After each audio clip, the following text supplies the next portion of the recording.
Bonjour tout le monde, j'espère que vous allez bien. Bien, jusqu'à maintenant, on a travaillé des régimes politiques.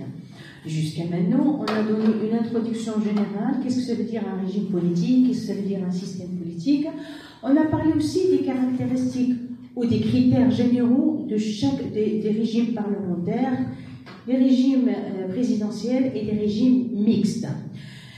Après, on a passé de la théorie vers des cas concrets, ça veut dire des régimes politiques qui existent maintenant, jusqu'à maintenant. On a donné des exemples des régimes politiques, comme on a commencé par la Grande-Bretagne, et après on a vu les États-Unis, la France, quoi d'autre, Israël, le Japon, n'est-ce pas? Et le Maroc, j'espère, je crois, c'est ça. C'est tout ce qu'on a fait. Normalement, dans l'état normal, on fait presque une dizaine de régimes politiques. Mais maintenant, puisqu'il y a une crise sanitaire et vu qu'il n'y a pas un cours direct avec les étudiants où ils peuvent poser des questions et on peut répondre, on a seulement fait combien de 6, de 4, 6, il y a un autre. Et l'Allemagne,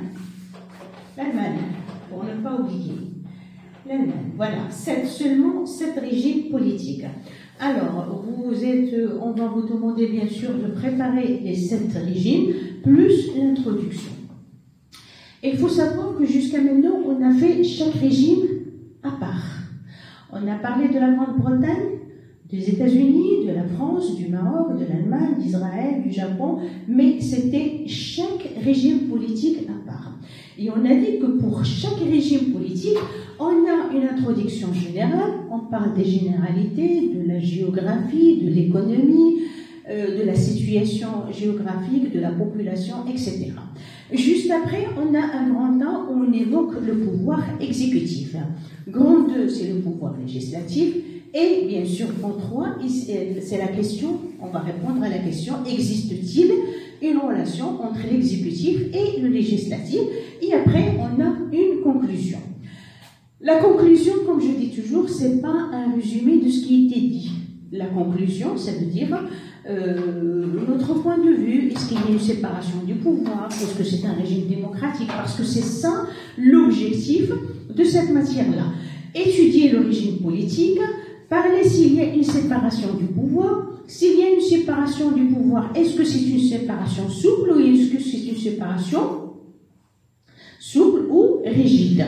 Parce que s'il y a une séparation du pouvoir, que ça soit souple ou rigide, c'est un régime démocratique. S'il n'y a pas de séparation du pouvoir, s'il y a seulement un cumul du pouvoir, une confusion du pouvoir, c'est un régime autoritaire par excellence. Bien. Mais ça, c'était le premier pas. Il y a un deuxième pas. Parce que ça ne se fait pas qu'on va vous poser la question, quel est le régime politique? Quel est le régime politique, par exemple, en Israël? Je vois là que l'étudiant ne va pas travailler davantage. Pourquoi? Parce que c'est dans la comparaison où on va trouver les lacunes, les points forts et les points faibles. Cette matière-là, elle se base essentiellement sur la comparaison. La comparaison entre un régime politique ou un régime et un autre régime politique. Vous allez me dire, mais madame, comment peut-on comparer, par exemple, la France et l'Allemagne?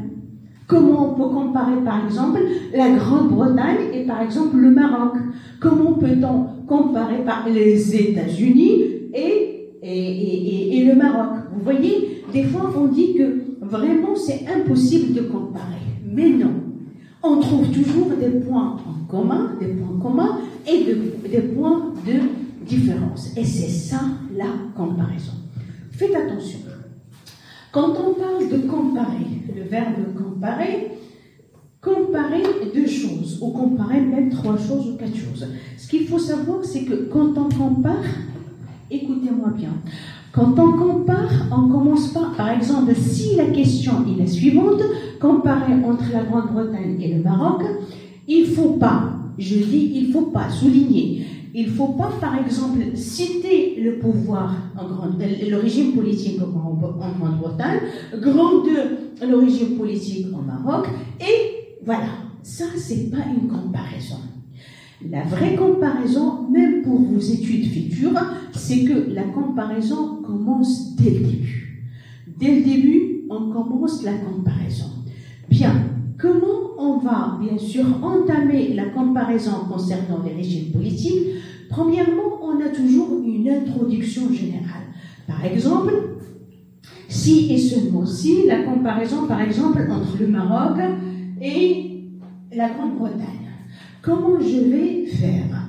Premièrement, j'ai toujours une introduction.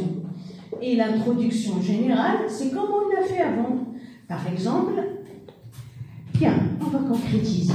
On va commencer dès maintenant la comparaison.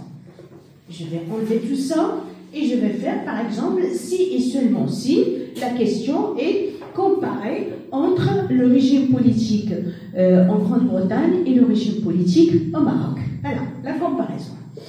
Comment on va travailler la comparaison entre Grande-Bretagne et Maroc? Comment je vais faire? La première des choses, j'ai toujours une introduction générale. Qu'est-ce que je peux faire dans cette introduction générale? Comme avant, par exemple, je vais dire que la Grande-Bretagne, tout ce qu'on a vu dans l'introduction générale, par exemple, la Grande-Bretagne se compose de l'Angleterre, de l'Irlande du Nord, de l'Écosse et du Pays de Galles. Vous voyez, l'Angleterre, elle se trouve en Europe. La Grande-Bretagne, bien sûr, il a fait cette procédure du Brexit, c'est-à-dire sortir de l'Union européenne. La Grande-Bretagne est une monarchie. Voilà. Je peux rajouter, par exemple, la Grande-Bretagne n'a pas de constitution écrite, seulement une constitution coutumière. Vous voyez, même dans la comparaison concernant l'introduction, je reste dans les généralités. Et je passe directement au Maroc. Oui, le Maroc est comme l'Angleterre, c'est une monarchie aussi, c'est une monarchie héréditaire. Elle se trouve au nord-ouest du continent africain. Elle fait partie du Maghreb arabe et d'autres... du Maghreb arabe, avant c'était l'Union du Maghreb arabe, de l'Union africaine, etc. Il est constitué bien sûr de 12 régions. La monarchie aussi, c'est une monarchie héréditaire. Voilà, c'est une introduction pour les deux. Et je vais passer aux questions. Vous savez que les questions concernant les comparaisons là, ce sont des questions pour les deux régimes politiques. Par exemple, est-ce qu'il existe une séparation politique et une séparation des pouvoirs dans les deux monarchies? Est-ce que ce sont qui gouvernent dans les deux monarchies? Est-ce que cette séparation, si et seulement ici, elle existe, est-ce que c'est une séparation souple ou c'est une séparation rigide? Voilà. Et je passe directement au développement. Il y a toujours le grand 1. Qu'est-ce que je vais évoquer dans le grand 1, dans la comparaison? Grand 1, bien sûr, il y a toujours les points communs. Ça veut dire les points de ressemblance. On peut dire aussi les points de similitude. Qu'est-ce qu'elle a dit? Convergence. Oui, les points de convergence. Ça veut dire là où il y a quelque chose qui se ressemble dans les deux régimes. Faites attention, on commence toujours par les choses où il y a une certaine ressemblance, il y a une certaine similitude, où ils se ressemblent les deux régimes. Je commence toujours par l'exécutif. Vous voyez, je suis toujours dans les grands 1. Il y a petit 1, l'exécutif. Comment est l'exécutif dans les deux monarchies? Dans les deux monarchies, il y a quelque chose qui se ressemble, bien sûr. Les deux monarchies, c'est un régime, c'est une monarchie héréditaire. Héréditaire, c'est bien, il faut le dire. Mais faites attention, jusqu'à maintenant, héréditaire, jusqu'à maintenant, il faut faire le tri entre les choses qui, là où il y a une ressemblance, je vais le mettre ici. Là où il y a une différence, je vais le laisser pour le grand 2. Les deux, c'est une monarchie héréditaire. Dans les deux, comment il est le pouvoir exécutif? Dans les deux, le pouvoir exécutif est bicéphale. Faites attention. Bicéphale. Ça veut dire on a un chef d'État qui est le roi ou la reine, je vais l'appeler le trône, et on a un chef du gouvernement, n'est-ce pas? Jusqu'à maintenant, ça se ressemble. Vous voyez, là, on a un roi, une reine, roi au Maroc et reine en Angleterre. Elles arrivent au pouvoir d'une façon héréditaire. Elles sont tous les deux symboles de la continuité de l'État. Ils sont tous les deux, ils représentent l'État. Et je me tais, je ne vais pas entrer dans les détails. Dans les deux, on a un roi ou une reine qui règne. Là, je vais utiliser le verbe régner. Règne. Vous voyez, un E, règne. Dans les deux États, on a un roi ou une reine qui règne. Voilà. Deuxième tête, c'est le chef du gouvernement. Ici, en Grande-Bretagne, on l'appelle le Premier ministre, et au Maroc, on l'appelle le chef du gouvernement. Les deux, qu'est-ce qu'ils font? Ils exécutent les lois. Ça veut dire qu'ils ont un pouvoir exécutif. Les deux, bien sûr, ils se composent bien sûr d'un chef du gouvernement et d'un gouvernement. Dans les deux, le gouvernement a une responsabilité. Cette responsabilité-là, c'est une responsabilité collégiale ou solidaire. Bien, j'ai oublié de parler de la responsabilité ici. Concernant le roi ou la reine d'Angleterre, ils ne sont pas responsables. Il y a une certaine irresponsabilité. Et quand je dis toujours irresponsabilité, les actes sont contresignés. Bien. Ça, c'est l'exécutif dans les deux monarchies. Vous voyez que jusqu'à maintenant, il y a une ressemblance. Je passe directement, et là je suis toujours dans le grand 1, le pouvoir législatif. Comment est le pouvoir législatif dans les deux monarchies? Dans les deux monarchies, le pouvoir législatif, il est bicaméral. Ça veut dire j'ai deux chambres. Il y a la chambre haute et la chambre basse. N'est-ce pas? Bien. La première chambre et la deuxième chambre dans les deux monarchies, comment ils arrivent au pouvoir? La première chambre, c'est au suffrage universel direct, et la deuxième, c'est le suffrage universel indirect. Vous voyez, jusqu'à maintenant, tout va bien. On n'évoque que les points communs entre les deux. Bien, qu'est-ce qu'il fait, ou quelles sont les attributions du pouvoir législatif dans les deux monarchies? Bien. J'ai la chambre basse. Qu'est-ce qui fait la chambre basse? La chambre basse, dans les deux monarchies, il vote les lois, ça veut dire il légifère, il édicte les lois, et il vote, ou il adopte le budget annuel, et aussi il contrôle le gouvernement. Ça, c'est dans les deux monarchies. Bien, là, je vais évoquer les points de ressemblance. Je vais passer au petit 3. Existe-t-il une relation entre le pouvoir exécutif et le pouvoir législatif? Déjà, j'ai une réponse quand j'ai dit que le pouvoir législatif peut contrôler le gouvernement. Là, j'ai déjà une réponse qui est une première réponse. Si je pose la question dans le petit 3, existe-t-il une relation entre les deux? Oui, dans les deux monarchies, le gouvernement peut dissoudre la chambre basse et la chambre basse peut mettre en question la confiance du gouvernement et l'obliger à être destitué. Dans les deux monarchies, il existe ce qu'on appelle les moyens de contrôle réciproque entre le gouvernement et le Parlement. C'est compris. Là, ce sont les points communs ou les points de ressemblance ou les points de similitude ou les points de convergence. Ça veut dire là où les choses vont sur la même voie. Reste grand 2. Grand 2, comment je vais le voir? C'est la même chose. La même chose, c'est que je vais faire grand 2, là, grand 2, les points de divergence ou de différence, et là où il y a où les choses sont contraires, là où il n'y a pas une ressemblance.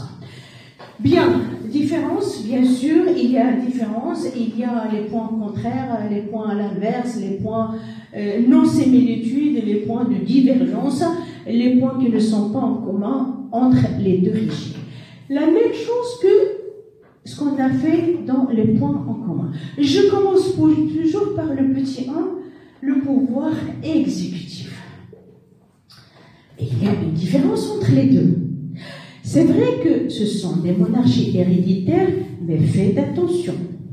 En Angleterre, c'est une monarchie héréditaire, ça peut être du père en fils, et ça peut être aussi dans le sexe féminin. Ça veut dire, ça peut être une roi ou une reine, un roi, pardon, ou une reine. Au Maroc, non.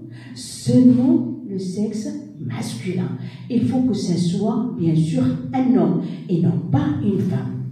Voilà la première différence. Là, il y a ce qu'on appelle un sexe masculin ou féminin en Angleterre. Chez nous, ça doit être masculin ou féminin.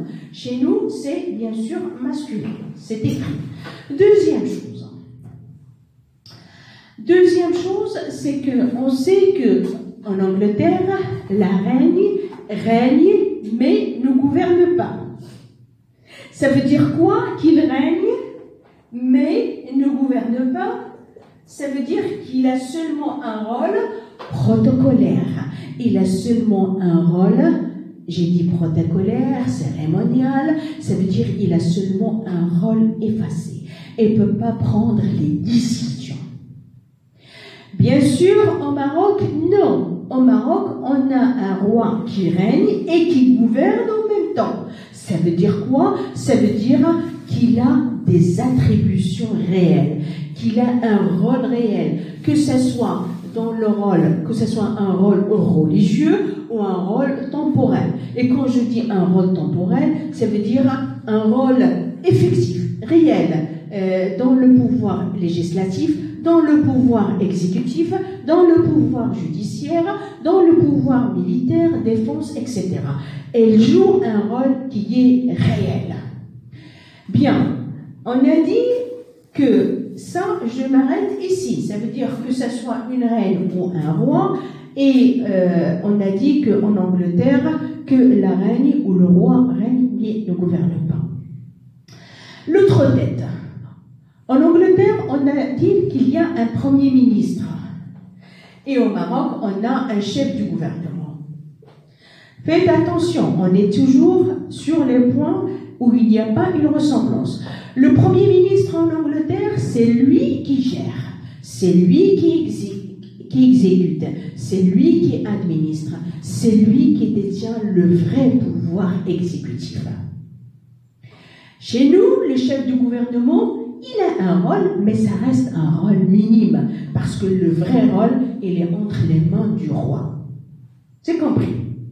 Bien, revenons où vous pouvez rajouter, parce qu'il y en a beaucoup.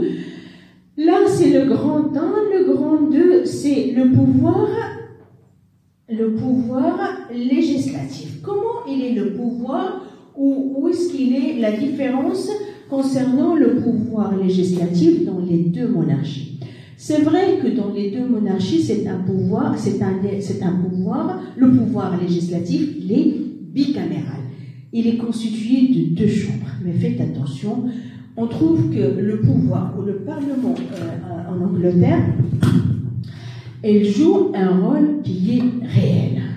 Vous savez que, pardon, j'ai oublié, concernant le Premier ministre en Angleterre, il arrive au pouvoir suite aux élections. C'est son parti majoritaire arrivant en tête et c'est eux qui vont choisir leur leader pour devenir Premier ministre. Au Maroc, on a opté pour la même chose, mais le roi peut intervenir pour choisir des ministres, d'autres ministres. Et on sait d'emblée qu'il y a 4 ministères de souveraineté où le roi choisit directement, bien sûr, le ministre des Affaires étrangères, de l'Intérieur, des Affaires de Habous et le ministre de la Justice. Vous voyez, là, c'est pas seulement il propose, il nomme directement. En Angleterre, la reine n'a pas ce rôle-là. Bien, le Premier ministre, le législatif, comment il est? On a dit que là, il y a un point qui est très essentiel, c'est que en Angleterre, on sait qu'il y a le bipartisme. Il y a 2 grands partis, parti travailliste et parti conservateur. Si les premiers sont au pouvoir, l'autre, il joue le rôle de l'opposition, mais l'opposition réelle. Au Maroc, chez nous, il existe l'opposition, mais il n'a pas ce poids-là. Il n'a pas ce rôle-là pour jouer vraiment, comme ils disent, le gouvernement de shadow qui travaille vraiment, qu'il travaille comme le gouvernement, bien sûr, par les questions, par les critiques, par les commissions d'enquête, par tous les moyens.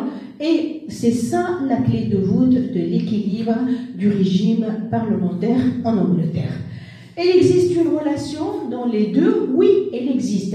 Mais on sait que cette opposition-là, en Angleterre et là, en Grande-Bretagne, ils ont le rôle de renverser, bien sûr, le gouvernement. Et le gouvernement ici, il a le pouvoir, un vrai pouvoir, de faire dissoudre c'est pas le Parlement, mais seulement la Chambre basse. Bien. Qu'est-ce qu'on peut dire dans la conclusion? C'est vrai que ce sont 2 monarchies, mais chaque monarchie a ses propres spécificités. La monarchie en Angleterre, on a une reine qui règne mais ne gouverne pas. Chez nous, il règne et il gouverne.